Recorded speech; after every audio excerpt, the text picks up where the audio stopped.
you both have super interesting backgrounds. I feel like we could spend the whole show digging into that, but then we wouldn't get the time to dig into sort of what you guys have built, what you are still building and looking to build in the future. And I think that's probably where we both want to spend most of our time, today.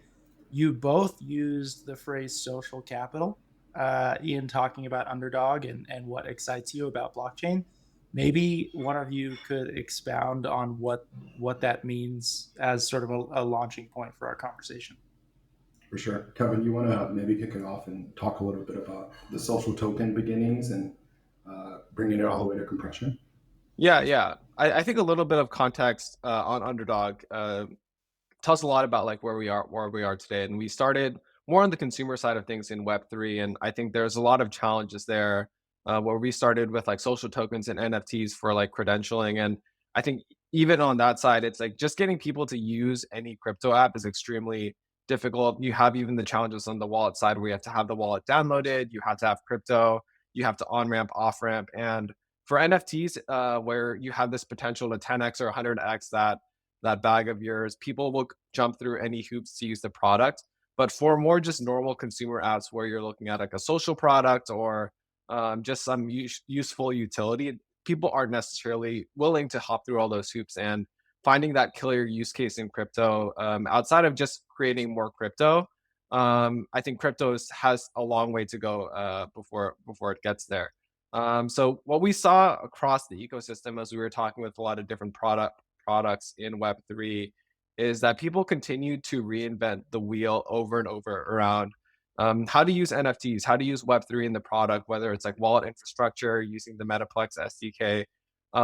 And we had a really like fateful conversation with Super Team where we showed them what we built, kind of this like credentialing and badging system with NFTs, and they were like, "Hey, we would love to use this, but we already have this like reputation XP system built out with Zapier and Airtable, and we need an API to use your product." So that's kind of where the light bulb moment went off. It's like we need to stop reinventing the wheel in crypto and be able to plug it in like more like in a truly composable way. So we're like, hey, let's turn what we've built so far, this infra around like gasless transactions and like kind of issuing NFTs with the Metaplex SDK and make it into an API.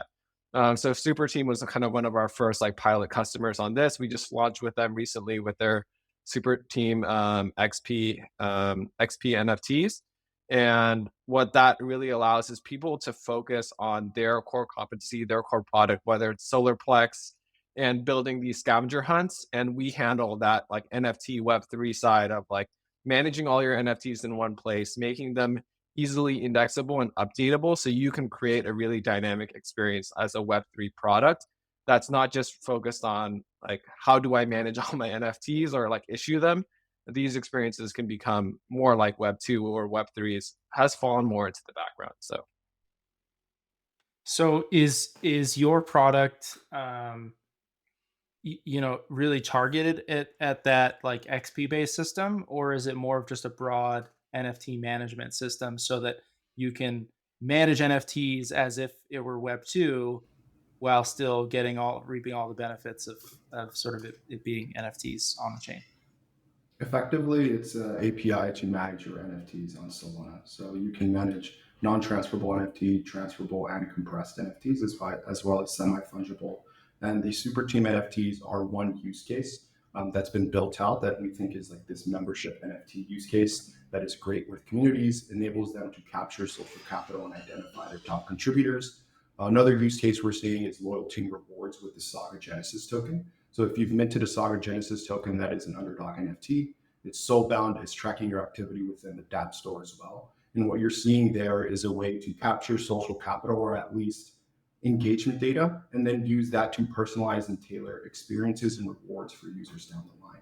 So TLDR, a API to manage all of your NFTs with several use cases like membership, loyalty and rewards, and then some other things with compression as well. Way cool. I was looking through your docs, and that's definitely what it seemed like. And it seemed super awesome for a traditional web developer to interact with. So that got me super excited. I would, it's especially cool to hear about like the specific use cases and what you've sort of rolled out with partners. Super team obviously is a big deal in the Solana community, so I guess one, congrats on like partnering with Super Team. That's pretty sick. And two, I'm sure there's a ton of robust use cases down the line that you'll get with them. Yeah, for sure. I think like super team is. I actually did a tweet this morning, which is you could probably build a Rippling for Web3 using the super team membership NFTs, right? Like those can be the profile, the aggregator, and everything you can do within Rippling related to an employee or community member. Super team is just a future of our community. Is you can build that Rippling using these membership NFTs. And one of the things that I love about Super Team, not only just Cash, Neil, and Akshay, is the willingness of the developers to test and to work together. So I know that and this is genuinely for anyone in the ecosystem, is you can find a Super Team developer, shoot them a message and say, hey, here's my idea, here's how I'm thinking about it, are you up for it? And it's a yes or no question, and they're usually up to help. And that's the thing that I love about Super Team and why they're so helpful for us, but I think also for the ecosystem. Way cool. Yeah. Way cool. Super Team's super great. Every time I've interacted with anyone from Super Team, whether it's some random like member or if it's someone who actually like quote unquote holds position, it's always been a great experience. One of the reasons I was super excited to have you guys on the show, because Tony and I were talking about like use cases for NFTs, and it sounds like you guys are already building your product and your business towards covering some of these use cases. But I'm super excited to talk about other use cases that NFTs could kind of facilitate in whatever way that looks like. And Tony and I were kind of talking quite a bit in the Twitter DMs about how to do some like really, really interesting things that we really haven't seen in blockchain at all, and definitely not on Solana. So that's kind of where I want to steer this conversation. So what are, like, aside from the two big ones that you kind of already listed, what are some of the other really interesting use cases that you think that NFTs can support that maybe are not being built out yet, or at least publicly available yet? Yeah, we have. Oh man, Kevin, I think about that. We're talking about this yesterday and last week. Kevin has this awesome saying that compression, sure, it's 1,000x decrease in cost, but it's 1,000x increase in the ability to capture data on chain. You can imagine a world where you can drop a compressed NFT every single time something is done on chain by a user. And essentially what you're doing is creating a marker, this marking infrastructure you have within your own databases, but on chain. And now what happens is you have this set of data that is on chain and can be used by other protocols. And you're able to use that to create these composable and interoperable experiences. And I think the big unlock there is compression. And there's this, and Kevin, you can jump in, but there's this big hype around compression as an unlock to send a mass amount of NFTs. And that's pushed us toward tradable assets as NFTs again, which I think is great. And there's going to be a lot of use cases like faceless, 350,000 PFPs. That's unheard of, and that's awesome, right? Like there's a real market there. But with compression outside of tradable assets, we think the biggest opportunity is data, targeting, and ads. And Kevin, if you want to chat a little bit about like on-chain stamps and then even Synapse, feel free. Yeah. And I think the thing that we always go back to is that the foundation that we build Underdog on is this idea of separating the data and the service layer and really viewing blockchain as more of that data layer. And right now, I think what that data layer has been useful for is who owns what, essentially like trading NFTs. But I think there is more data around who does what and what people have accomplished or done on that we can bring on chain more than just who owns what. And that who does what is really what compressed NFTs unlock. One of the things that we've talked about often is this idea of like provenance, or like literal art history, for example. Like we've had conversations with exchange art. What's funny is Kev, sorry to butt you off. Kevin didn't believe me that provenance was a real word when I said it. So I laugh whenever he says provenance because he just didn't believe it. Go ahead. Yeah. Well, literal art history is the smooth brain word for provenance. But we've had conversations with them of every time viewing a 101 or some NFT dropping a compressed NFT. And this builds up a history that's not really possible in the physical world, or even in Web 2, where you can see who has viewed what piece of art and when they viewed it. And it would be cool to be like, hey, I was the first 100, like one of the first 100 people to view the Mona Lisa at the Louvre, for example. And this actually adds a lot of value to the art, the tradable, like who owns what element of it as well. And you can kind of apply this like viewership concept to a lot of other domains as well, whether it's with Homebase that we've been talking to as well, or Parcel, like what properties are people looking at. And this is that going back to that separation of the data and the service layer, is that now we have this public database instead of just storing who owns what on it.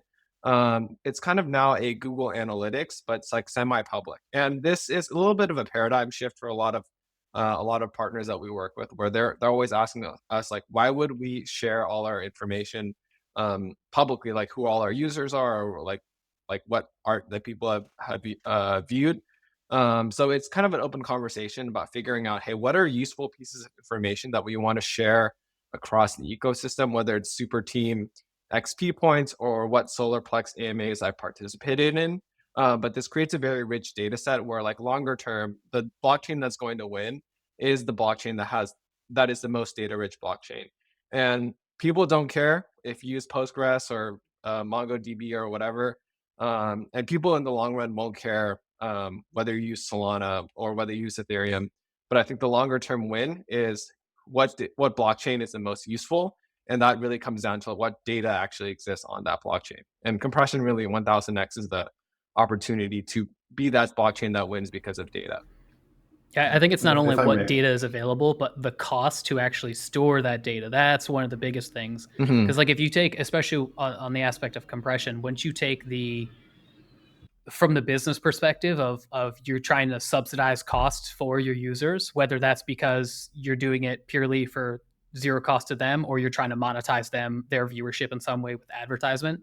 Like as a business, you are absorbing that cost. So the lower that cost can be with things like compression, it just makes it so it can scale infinitely more and more quickly. And that's like the biggest unlock. Yeah, definitely. And I think on that point as well, I think there's a lot of pushback around compression as well, around like manipulating or manipulating a Merkle tree. And it eventually becomes like not a scalable solution if a lot of people are trading compressed NFTs, because you can't have that many concurrent writes on the tree, or it ends up just being more expensive as you create a tree with larger buffer size, or like more trees with smaller depth and large canopy. But if you're kind of viewing compression as just kind of like static data, that like markers that don't really move very often, that's more of a use case that like makes sense for compression. If I drop a marker, or like Nick went on like google.com and then like searched Solana and then got a marker for that, you don't want that marker to move. You could even just assign it to a PDA associated with Nick's wallet. And that kind of makes sense for compression. But if it's like Nick is trading like 100,000 faceless NFTs, and you're manipulating like 50 Merkle trees to do that, that might not make sense on chain. Like maybe normal NFTs might be the future for specifically assets and tradable assets. Yeah, I think go ahead. Back on the point of ads, I think the big use cases that sort of set the path for this world of Web3 ads is this idea of on-chain stamps and gathering this data and information of user activity across the ecosystem. And what that will unlock is better targeting. And then I think once we can target users better, this will enable an ecosystem of ads to come about. But I do think that there is a long line of progressions and some products and use cases that need to unfold before we can get to this targeting. And one of the biggest projects that I'm excited about is Synapse, which is enabling ads and targeting on-chain through compressed NFTs. But just wanted to get that bit in. Oh, I haven't actually heard of Synapse, so I'll have to look them up later. So like I really like this idea of like dropping breadcrumbs effectively as users and people go to interact with things across the internet. Really, it doesn't even have to be on Solana. there's technology where you can, airdrop an NFT to an email address that they can then claim and redeem. But like with compression, especially if you're doing this like breadcrumb like interactions, compressed NFTs don't have the ability to like freeze the owner of the NFT. Have you guys thought about that? Because like in my mind, I'm thinking like people love gaming the system always. So if you're dropping NFTs that potentially have some amount of value, it could even be fractions of a cent from the user perspective. They're maybe doing some sort of botted mining of these interactions to get these NFTs, even if that's to build a persona of a real person. So that way people sell personas and identities all the time, right? So like people could have these breadcrumbs, these stamps of interactions they did, but if you can't freeze those assets to a wallet, then like I don't know, it just seems like a vulnerability, I guess. Have you guys thought about how to do that? Because like Bubblegum doesn't support freezing a compressed NFT. Yeah, we have, and one of the things that we started at the beginning, I think it was more of a feature than a bug, that compressed NFTs didn't show up in wallets. Yeah, And agreed. now that they are, the fact that like you don't want to have like hundreds of thousands of compressed NFTs that Phantom has to index and show in a wallet. So I think a solution that we're working on is like a PDA for associated with every address, and compressed NFTs getting dropped into a PDA associated to that address. So then this kind of solves the problem of the NFT showing up in people's wallets. It'll be associated with that wallet, but it won't show up in the wallet. And second, the transferability element as well. So it'll be non-transferable according to So you basically PDA. restrict it to, you make that PDA the actual owner instead of the actual user themselves. And then you can build rules and things around if the user can actually transfer or manipulate those PDA owned NFTs, compressed NFTs. Yeah. And then you can add additional metadata on the PDA as well, whether it's like email addresses or other types of accounts that you want to associate with the compressed NFTs dropped. And this kind of creates a rich like shared data set where that PDA could be shared across different projects that are using Underdog, where you could drop an NFT to a wallet's PDA, and other projects as well could drop wallet and compressed NFTs to that wallet's PDA, and then kind of pull from that same data set of like what that wallet has done based on like that PDA's NFTs. The phrase that just entered my mind was persistent Web3 cookies, right? It's like cookies is sort of how we do everything in a browser, but we're talking about something that's like permanent, right? And on chain, and I could definitely see some pushback from some people with regards to sort of like privacy and tracking. Yeah, the question of, do you want everything to be on chain in public, And I think that's a valid question. That being said, I do think like the de facto standard for virtually all of us is accept all cookies, right? Like never. We sort of have already never. I'm going to do this with my mouse and press it. Of course, I'm not going to accept it. We've just kind of defaulted to like, look, it's a better experience on the internet if we share a little bit of information about ourselves. And we set arbitrary lines, right? Like some people will be like, well, I don't want like this particular social media site to give me targeted ads, so I'll like turn that setting off. But by and large, none of us is like truly anonymous on the internet, and we've got all this information out there. And so I see a ton of upside to what you're talking about, I guess, just in terms of being able to provide a curated experience to the people using your application if you have access to this sort of thing. Mm-hmm. Yeah, and that accept all cookies, I think the end user doesn't think about it from a privacy perspective. I think it's just they just want that pop-up out of there. That's really what it is. This pop-up is really fucking annoying. Get it away from me. yeah.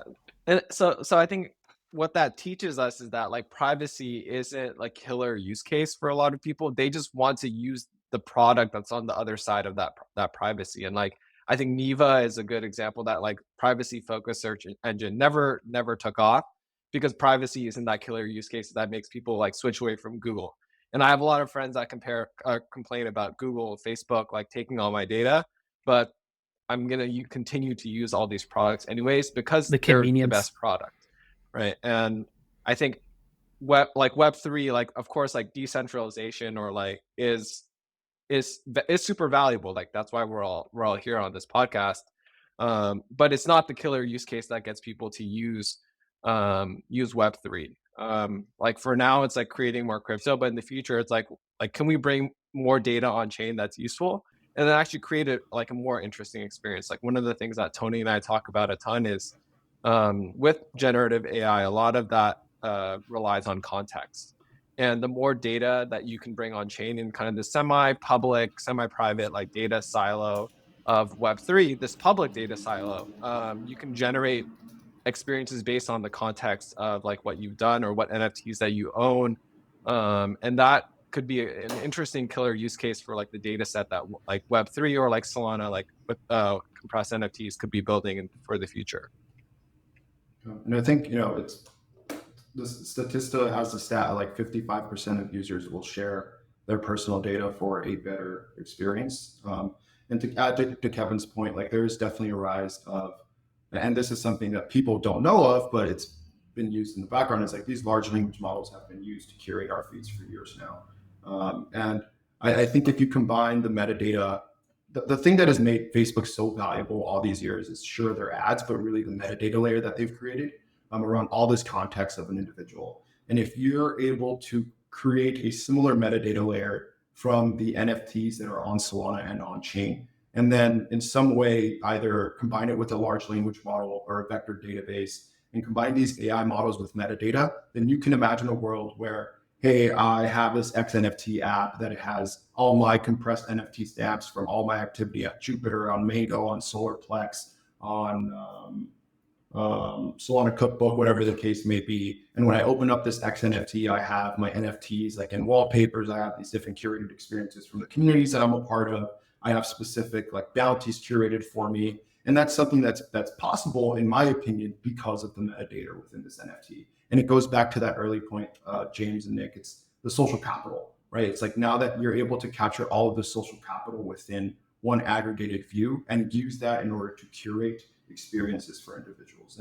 And for us, that's what an NFT as a data standard, not as a tradable asset, unlocks. I love that. I'm curious, and this can be just like a quick tangent. We can come right back. Like I'm really enjoying sort of this meta conversation about what we could do with NFTs. I do want to ask sort of a specific question with regards to Underdog, which is this what we're talking about, this data standard? Is this something you're actively building at Underdog, or is this sort of more, hey, we provide infrastructure to support this, someone else should jump in and make this? Like how are you viewing this as a company? Yeah, I think it's both. Kevin, go ahead. Yeah. Yeah. I think for us, it's like a two-step process, right? I think to have this metadata layer be actively useful, there actually has to be data on chain. And if the only data that we're bringing on is who owns what monkey, then no one's ever going to have enough context to actually make an interesting experience. So that's why like our initial product is this API that allows you to mint, index, and update all your NFTs in one place. It's really the idea of bringing up data on chain. And I think a great example of that is Solarplex, where they started using our API just initially for POAPs, and then every week or every couple of weeks they have a new product using our API. Now they have these scavenger hunt journeys, these stamps, and starting to bring some data on chain in that sense. And I think now they're asking like, oh, can we use Super Team XP data within our product as well? It's starting to make bridges across the products that are using the Underdog API, and I think that will eventually lead to this kind of read stage of the Underdog, where like we have a lot of valuable information that's easily accessible through our API. What can now be created, and what type of experiences are a result of this data that's brought on chain. Yeah, I think you hit it right on the head, which is like it's a two-step process of we built out Underdog Core. Now it's verticalizing the API and picking use cases and verticals that make the most sense. So I think Web3, which is very broad. I know it's Solarplex and Parcel's using us for their real estate royale competition. Then there's a second piece, which is like loyalty and rewards, is we have a Square integration that we've chatted with Boba guys about. It enables you to send a dynamic NFT every time someone checks into your Square POS, and then updates whenever someone purchases at your store. Loyalty and rewards will be that second vertical. And then that third vertical is data, which is what we're talking about right now. And so I think for us as a business, it's focusing on these verticals, verticalizing the API, creating products and experiences with our current partners and new partners that fit here, bringing that data on chain, and then saying, okay, great, we're at this read stage. How can we get everyone? And this is why I love my time at Uber and Thumbtack. It's, hey, we have this ecosystem of products because we understand our customers so well. How can we create an ecosystem of products and experiences that work together? And then that'll be that read stage where we believe we can create this metadata layer.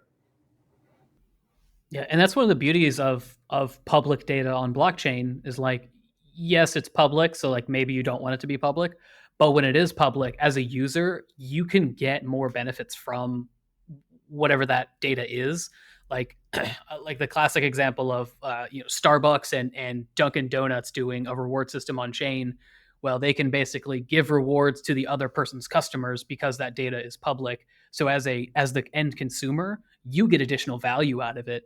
And it sounds like all of the things that you guys are building at Underdog and like helping, I guess, facilitate within the Solana ecosystem is kind of, it's the underlying metadata that's going to like help users get a higher end benefit.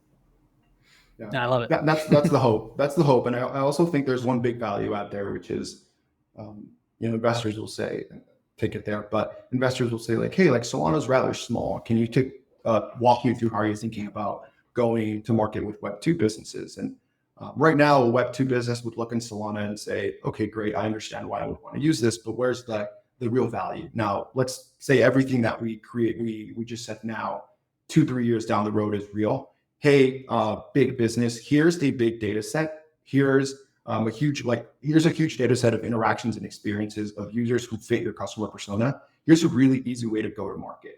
Oh, and by the way, here's all the NFTs or the way that you can own the relationship with your users and your customers just set for you. And here are all the use cases you can do. And so I think it's another great way, not only for projects and users to get a ton of value, but I think for Web2 businesses to go to market into Web3. And that's candidly why I think Polygon is sort of beating Solana, is because they have this more data-rich blockchain saying that, hey, users, Starbucks can look at Polygon and say, okay, here is a data set of users who match my persona. Let's go here. And I think Solana will get there at some point within the next couple of years. This is interesting. My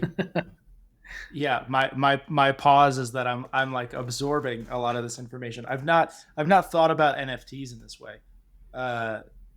I'm genuinely excited about this because I feel like I've been very frustrated in the past at how stuck we as an ecosystem have been in NFTs are PFPs.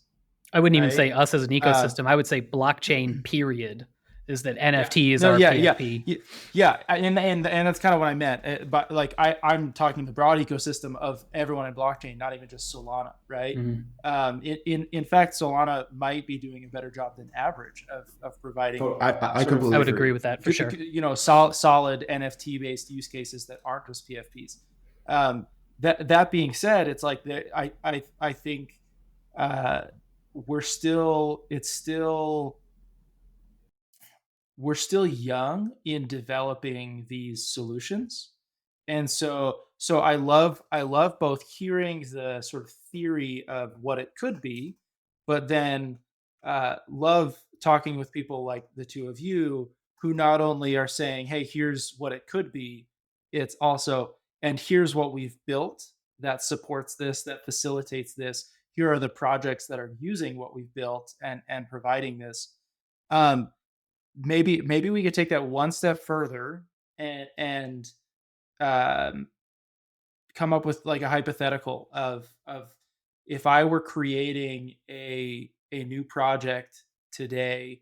I want to create some sort of product and community that exists in Solana. How should I start thinking about leveraging Underdog's tooling from day one, right? Like what is the big value add for me as a founder to say I'm going to allocate some of my budget to the NFTs we're talking about from day one? What's the pitch? Why am I doing this? For sure. Kevin, I'll let you take the company product side. So maybe you can talk a little bit towards like the Solana mobile conversation, and I'll talk a little bit about community. I think the big pitch for Super Team was I'm a Web3 community who doesn't use any on-chain tooling. And if you go to 95% of DAOs in anywhere, that is the truth. And you add on another layer to it, which is I don't use any on-chain tooling, and the tooling that I do use, it's like 5, 6, 7, 8, 9, 10 tools. And I use all of them just to do one thing, keep on top of my users and my contributors. Because the big thing I want to do is understand and analyze my top contributors so I can A, provide a better experience for them, B, reward them, and or C, keep them engaged and retain them within my community. And so for Super Team or really at large, what I'm seeing with communities is they use a couple tools. Number one, they'll use Typeform. Number two, they'll use Notion, they'll use Airtable, and they'll definitely use Discord. This is usually the tech stack for a lot of communities. Now, one of the things that Underdog really is thinking about and is a big competitive advantage for us is this integration ecosystem. So for us, it's not just enough to make NFTs very easy. We want to seamlessly integrate them into your workflow. So we have these custom integrations with Telegram, Discord, and Airtable. We'll be creating more plugins down the future when we can get more devs. But essentially what you'll be able to do is then plug into your Airtable like Super Team. If you have a reputation system that already lives within Airtable, that will then just connect straight to your dynamic NFT. And what you'll then be able to do is create this membership badge for your member. And then with Underdog's management dashboard, you're able to see all of these members, whether that's 10, 150 or 1,000. You can update the NFTs with no code. You can change the image, you can revoke them, you can burn them. Everything that you need to do via membership, you can do within Underdog. So TLDR, Underdog is a really easy way to connect all your current workflows to an NFT that captures your members' contributions and activity within your community. And so I think that's the big pitch for communities. And we've seen Super Team DAO, we've seen Beans List use Underdog, and in my opinion, those are two really big communities on Solana. And there's still a lot of, I think there's specific products that need to be built for communities. And that's something that I'm excited about. And Kevin, if you want to talk a little bit about the pitch for companies, maybe like the Solana mobiles of the world. Yeah, and I think on the company and product side, I think in Web3, there's a lot of tools already out there to start building, especially build it yourself, whether it's like the Metaplex SDK or stitching together like Helios or, but I think what differentiates Underdog from a lot of the other products is that we're an all-in-one tool stack for Web3. We're the minter, indexer, and updater for all your NFTs in one place. And what this allows or enables on the product side is for products and product builders to focus on their core competency, which isn't necessarily like, how do I manage all my Solana? How do I manage all my NFTs? How do I use the Metaplex SDK? And you could spend days, if not like multiple weeks, like working on this. So for example, like this is a large team's Solana mobile. Their lead engineer said, like, to build what you guys had built, it would have taken us 3 months, 3 engineers to set up the infrastructure for the Genesis token. With Underdog, it took us a week, less than a week, and a single engineer. So it really speeds up development time, especially for larger teams that really want to integrate NFTs into their core product, like the Solana mobile Genesis token. So that's really that like key pitch for people that are building a product. Like, you're not building for the sake of building. And I think that's kind of one of the problems within the Web3 ecosystem is like we kind of champion building and chewing glass when we should really focus on like, how is this an actual product and how do we actually provide value for the end user? And with Underdog, you can forget about all the Web3 stuff. Almost like treat Web3 as just another database or like a public database that you're using. and what is the actual value you're providing for the end user. Yeah. And so I'll break it up even better. I think acquisition, if you want to acquire customers, you can use Duster, which is our compressed NFT tool, as a service. You can think of it as Drip as a service. You'll be able to upload a CSV of wallets, create an NFT, and then airdrop that to up to 10,000 users. Maybe you've seen it with Gary. Maybe it's in your wallet to airdrop that to a ton of people. If you want to engage users, we've seen people use compressed NFTs as stamps, or even dynamic NFTs. So you can create quests, i.e. layer 3, maybe down the line in like 2-3 weeks, just keep your eyes peeled. You'll be able to create quests and then airdrop these different NFTs to reward with social capital. And I think with retention, there's still a lot of things that we can do. But what I'm hinting at is, if you want to use Underdog, I would push you to think of NFTs in terms of a business funnel: acquisition, engagement, retention. Each one needs a specific experience, and each experience has a place for NFTs. And shoot me a DM. I will jam with you, and we'll get it done in no time. Kevin loves to ship, so hopefully that gives context. That's awesome. I love it. I'm not gonna lie, your explanations exceeded my expectations. That was fantastic. Nice. Right? Awesome. I had an idea in mind of how, if I were a founder today, how I would use your I want to hear products it. and services. And it was the light version of what you just said, right? Like you expounded on it so much further, especially bringing it, sort of thinking of it as like almost a sales funnel, right? Yeah. Like that was definitely leveled up from how I was thinking about it, which was awesome. The drip as a service that you mentioned, that's amazing. I do think I'm really excited for, like, hopefully not too far in the future, where airdropping an NFT is more tied into, it is more akin to like signing up for a newsletter type Exactly. of thing, right? Exactly. Where it's like I actually one of those actually things that Tony and I were talking about in the DMs. Yes, dude, like, exactly. When I sign up for a newsletter, I actually see it in my inbox. Like I check that thing regularly. If it just shows up in my Phantom, in the tab in my Phantom wallet where I can see my NFTs, or backpack where I see my NFTs, that's like that isn't the thing I see 12 times a day, right? Totally. But I imagine it will be within a short number of years, right? One to 2 years. Things like Dialect, right? I think already are facilitating that, where it's like, hey, this is a place where it is actually a wallet, but like it's a wallet that's designed for consuming content and communicating with people. And the more that those sorts of solutions exist, I think the more powerful the types of NFTs that we're talking about right now become, because they actually are sort of like visible and present in your life in ways that are meaningful, as opposed to just like, oh, I got a bunch of like trash airdrops in my Phantom wallet that like I didn't notice they were there. Like hidden behind a spam wall kind of thing. We'll start building up tooling to solve these things and make sure that what's relevant gets surfaced, and that's awesome. Yeah, and then one of the things that I've gone to DM recently, which is like, hey, a lot of the stuff you're pushing is what Drip is doing, and I think Drip is building one of the best, like, most exciting networks on Solana, and I think in crypto in general. Two of my favorite social products are Yup.io, which is on Ethereum, and then Drip. And one of the things that we're working on is this idea of a MailChimp for Web3. So Drip does an amazing job of enabling creators to connect directly with their fans.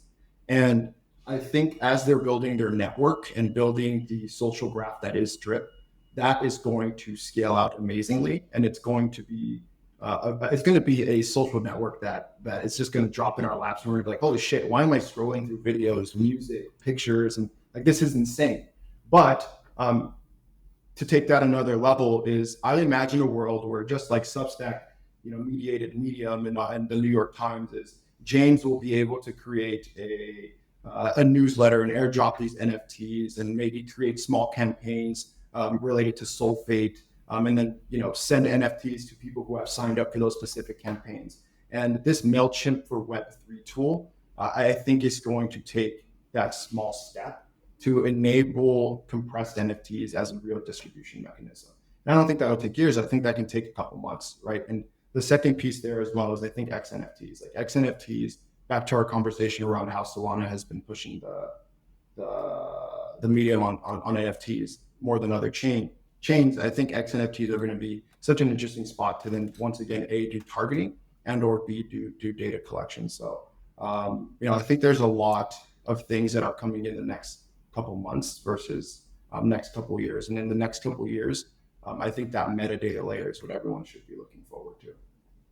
Yeah, I totally agree with that. Like I think my favorite part of our conversation we've had so far, like we're getting close to the end, so we'll kind of try to wrap it up. But everything that you have said, these are the exact thoughts that have been like ruminating in my brain, and I've just like been pondering them, and I'm really happy to see that you guys have basically all the exact same ideas of ways that we can take the space forward and ways to use NFTs.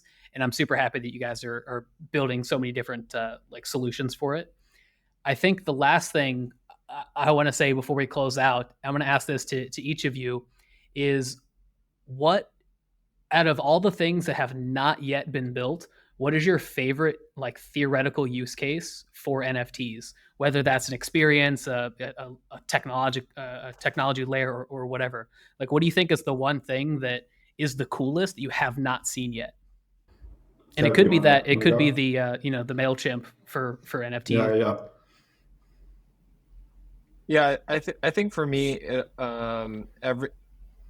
there's been a trend in people in the Reddit API getting shut off, Twitter API getting shut off, and a lot of it is kind of countering.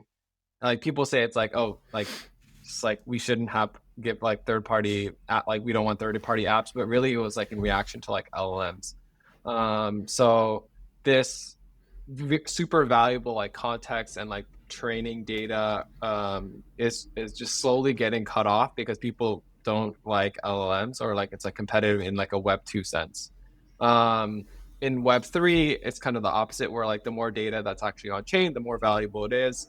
And I think the thing that I'm most excited about in Web 3 is how do we generate very interesting experiences because we have a public database of who you are, and like companies have opted into sharing that information. And I think that makes Web3 like a lot more valuable than just again the who owns what, who does what, and then now creating like basically generative A/B testing for every app or product that you use in the future. Yeah, I think for me it's on-chain cookies. I think like cookies, have this terrible reputation, so we want to call them on-chain stamps, but they are tasty though.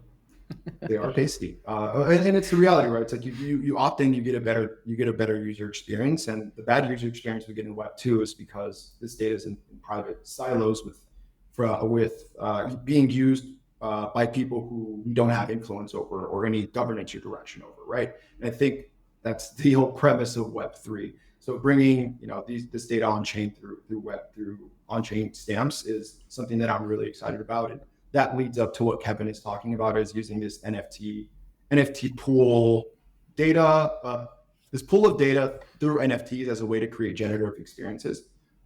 Those are generally the two things that I think we're excited about. And for me, it's on-chain stamps. Alpha is Backpack is releasing a mobile app, and we will be trying out this on-chain cookie stuff on some XNFTs. So once the mobile app comes out, we will hopefully be able to do some of these interoperable and composable experiences. That's the thing that keeps me going genuinely, even though I think James and Nick, I feel your frustration of we're not just PFPs. And me and Kevin argue about this every day, where it's just banging our heads, kind of like where we sound like idiots or suckers just professing. But no, I think the ecosystem is waiting for PFP meta to go away and NFTs to be used in this way. And I'm excited to hopefully, and in my mind, be a part of it. So, yeah, love it. That's hot take. The next bull run is going to be because we have figured out we've gotten rid of the PFP meta. I think that's going to Exactly. be the next thing that's going to cause the huge run up. Or merch beards. Maybe Or transcended. merch beard, yeah. Right? Love it. That's awesome.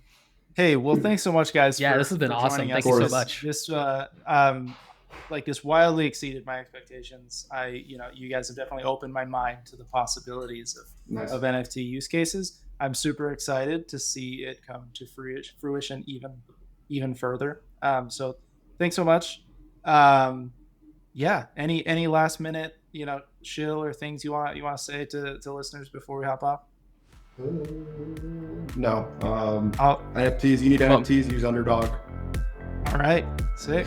Yeah. Awesome. Definitely use Underdog. All right. Well, thanks, guys. To the listeners, we'll see y'all next week. Thanks for watching. Appreciate you guys. Bye. See ya. Yeah.